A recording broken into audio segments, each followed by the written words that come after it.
आज हम कक्षा 9 की अर्थशास्त्र की पुस्तक में पहला पाठ जो हमारा है, जो अर्थशास्त्र की मूल उत्पादन से संबंधित मूल विचारों से हमें परिचित कराता है, वो है पालमपुर गांव की कहानी। ये एक ऐसा काल्पनिक गांव है जिसके बारे में मैं पहले आप लोगों को कुछ गांव के बारे में सामान्य जानकारी देना चाहूँगा। ये एक काल्पनिक गांव है जिस गांव का जो मुख्य उद्देश्य है, जहाँ जिस गांव में मुख्य क्रियाएं हैं, जो मुख्य उनका व्यवसाय है या जीविकाओं का साधन है, वो मुख्यतः खेती है। इसके अलावा गांव में जो कुछ लघु स्तरीय विनिर्माण उद्योग भी हैं, डेयरी भी है, परिवहन उद्योग, ये सीमित मात्रा में है। अब जब हम देखते हैं गांव की स्थिति के बारे में, गांव की वस्तुओं के बारे में, गांव की सेवाओं के बारे में, तो हम इस गांव को समझने का प्रयास करते हैं। अब मैं आप लोगों को इस गांव के बारे में थोड़ा बहुत मूलभूत जानकारियां देने का प्रयास करता हूं। जो ये पालमपुर गांव है, ये आस पड़ोस के जो कस्बे हैं उनसे भली प्रकार जुड़ा हुआ है। गांव से ठीक 3 किलोमीटर की दूरी पर रायगंज एक बड़ा कस्बा है, जिससे जो कि पालमपुर गांव को पक्की सड़क से जोड़ता है। एक छोटा कस्बा शाहपुर है। इन सड़कों पर हम गुड़ से लदी हुई बैलगाड़ियों को, भैंसा गाड़ियों को के साथ साथ आधुनिकतम जो हमारी जो हमारी यातायात के साधन है, चाहे वो मोटरसाइकिल हो, ट्रक हो, ट्रैक्टर हो, जीप हो, बैल और बाकी ट्रक हो, इनको भी हम इनमें आते जाते देख सकते हैं। अब गांव में लोगों की बात करें तो गांव में 450 परिवार रहते हैं, जिसमें से 80 परिवार उच्च जाति के हैं। इनके मकान बड़े मकान हैं, काफी बड़े मकान हैं, सीमेंट और कंक्रीट के बने हुए मकान हैं। और गांव में 1/3 आबादी अनुसूचित जाति के या दलित वर्ग के लोगों की है, जिनके गांव छोटे हैं, जिनके गांवों के घर जो हैं वो छोटे हैं, मिट्टी और जो झोपड़ी नुमा है उस प्रकार के बने हुए हैं। गांव में बिजली भी है, बिजली व्यवस्था पूरी है। गांव में प्रत्येक घर में बिजली है, नलकूप है, क्योंकि जो गांव है उसमें नलकूप की आवश्यकता होती है। नलकूप है जिसको हम ट्यूबवेल भी कहते हैं, जिसके माध्यम से सिंचाई का साधन, हमारा सिंचाई का साधन है, सिंचाई की जाती है। शिक्षा व्यवस्था की बात करें तो गांव में 2 प्राथमिक विद्यालय हैं, एक हाई स्कूल है, और लोगों के स्वास्थ्य संबंधी दिक्कतों को दूर करने के लिए एक निजी औषधालय या निजी चिकित्सालय भी गांव में मौजूद है। अब अगर हम देखें तो सड़क में, परिवहन के क्षेत्र में, बिजली के क्षेत्र में, सिंचाई के क्षेत्र में, विद्यालय के क्षेत्र में देखें या स्वास्थ्य संबंधी सेवाओं के रूप में देखें तो यह गांव का एक विकसित तंत्र है, यानी कि एक भरा भरा गांव है। अब इस गांव को अगर हम तुलना करें अपने गांवों की, अपने आसपास के गांव की, हम अपने गांव की तुलना करें तो हम पाते हैं कि हमारे गांव में और इस गांव में क्या मुख्यतः विशेष अंतर है। तो जैसे मैंने बताया आपको, इस गांव का मुख्य उत्पादन खेती है। खेती के अलावा अन्य गतिविधियां भी गांव में हैं। अब हम आगे के पाठ में, आगे के इसमें इसको हम पढ़ेंगे, गांव में किस प्रकार विभिन्न प्रकार की गतिविधियां संचालित होती हैं। पालमपुर की कहानी के बाद अगर हम देखें, कहानी में 2 चीजें दिखाई देती हैं, एक तो खेती और एक गैर कृषि कार्य। तो गैर कृषि कार्य के बाद हम देखें उत्पादन करना। उत्पादन करना किस प्रकार होता है? ऐसी वस्तुओं और सेवाओं का उत्पादन करना जिनकी हमें आवश्यकता है। तो इन चीज़ों की हमें जो उत्पादन होता है, इस सबको हम उत्पादन का संगठन कहते हैं। संगठन करते हैं तो इसके लिए हमें मुख्यतः अगर देखें तो उत्पादन करने के लिए हमें 4 चीज़ों की आवश्यकता होती है: भूमि, श्रम, भौतिक पूंजी और मानव पूंजी की। अब भूमि को तो हम समझ सकते हैं कि जैसे भूमि और अन्य प्राकृतिक संसाधन इसके अंतर्गत आते हैं, जैसे जल है, वन है, खनिज है, इनकी आवश्यकता हमें पड़ती है। दूसरे नंबर पर आवश्यकता पड़ती है हमें श्रम की, जो अर्थात जो लोग काम करेंगे, जो उत्पादन की क्रियाओं को जरूरी काम के लिए बहुत ज़्यादा कुछ पढ़े लिखे कार्मिकों की आवश्यकता भी होगी, शारीरिक कार्य करने वाले श्रम की आवश्यकता भी होगी। और तीसरी आवश्यकता होती है भूमि के भौतिक पूंजी की, ताकि हमें औजार, मशीन, भवन, कंप्यूटर, टरबाइन, इन सारी चीज़ों को खरीदने के लिए, जिन वस्तुओं को हम लंबे समय तक खरीद कर सकते हैं, उस पूंजी को हम स्थायी पूंजी कहते हैं।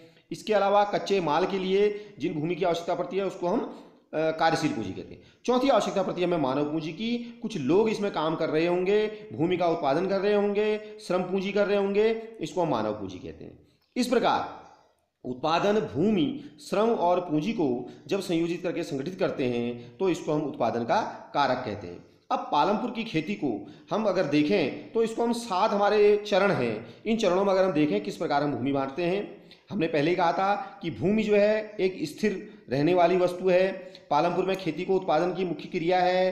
काम करने वाले 75% लोग अपनी जीविका के लिए खेती पर जुड़े हुए हैं, जिनको हम कृषि और श्रमिक कहते हैं, और यही यहाँ पर उत्पादन कर रहे होते हैं। तो मूलभूत इकाई है पालमपुर की। अब क्या भूमि की पैदावार को अधिक पैदावार करने का कोई तरीका है? अगर हम देखें, पालमपुर के समस्त खेती करते हैं, कोई भी भूमि बेकार नहीं छोड़ी जा रही है। बरसात के मौसम में किसान ज्वार और बाजरा उगाते हैं, पशुओं को चारे के रूप में इसका उपयोग करते हैं। अक्टूबर और दिसंबर में आलू की खेती करते हैं, सर्दियों में गेहूं उगाते हैं। तो जब किसानों को हम इस प्रकार वहाँ बहुत सारी चीज़ों को उगाया जाता है, एक वर्ष में किसान अलग अलग तरह की फसलों का उत्पादन कर रहे होते हैं। जब हम देखते हैं तो गांव में, सभी हमारे गांव में अगर देखें तो सभी गांव में ऐसी उच्च स्तर की सिंचाई की व्यवस्था नहीं होती है। अगर देखें, अब जब हम बात करते हैं एक वर्ष में किसी भूमि पर एक से अधिक फसलों को अगर हम पैदा करते हैं तो उसको हम बहुविध फसल प्रणाली कहते हैं। आप लोगों ने भी देखा होगा कि पालमपुर के किसान भी इसी प्रकार कम से कम 2 फसलें, मुख्य फसलें पैदा करते हैं। पिछले 15-20 वर्षों से वो इसी प्रकार कर रहे हैं। तीसरी फसल के रूप में आलू की पैदावार वो लोग कर रहे हैं। तो अगर हम भारत में बात करें तो भारत में भी इस बढ़ाने के लिए भूमि की धारण को, अब तीसरा स्टेप अगर हम देखें तो भूमि के धारण करने की, क्या भूमि इस चीज़ को धारण कर पाएगी? भूमि ये प्राकृतिक संसाधन है, इसका प्रयोग, मिट्टी की उर्वरता कम हो पा रही है, भूमि का जल स्तर कम हो रहा है, क्या हम इसको नष्ट कर तो नहीं कर रहे हैं? इसको हम कैसे बचा पाएंगे, यह भी जानना बहुत आवश्यक है।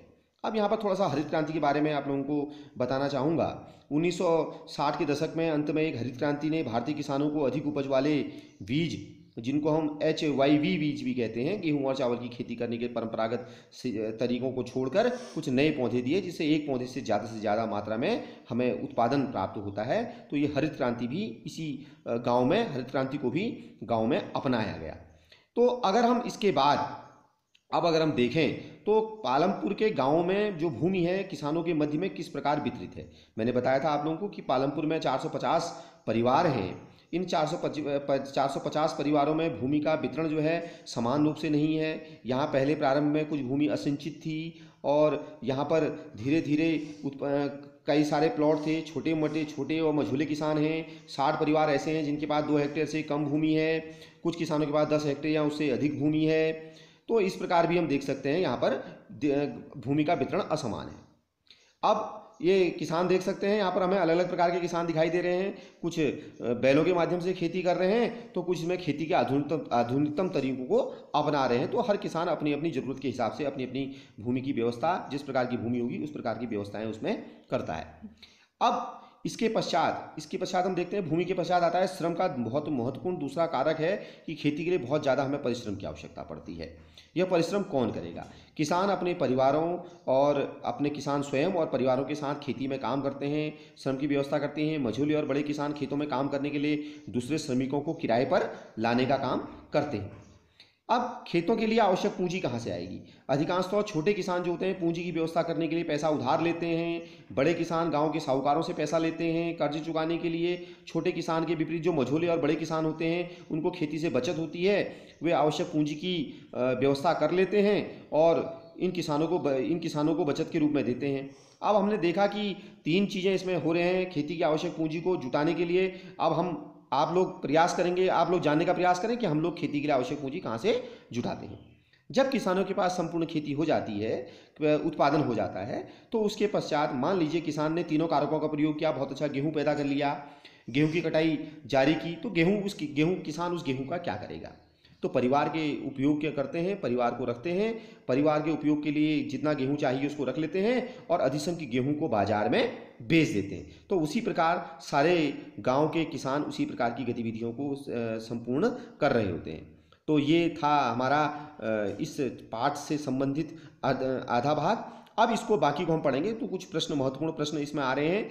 क्या सिंचित क्षेत्र को बढ़ाना महत्वपूर्ण होता है? आखिर क्यों इसको हम बढ़ा सकते हैं? इस प्रश्न का उत्तर हम जानने का प्रयास करेंगे, कॉपी में लिखेंगे।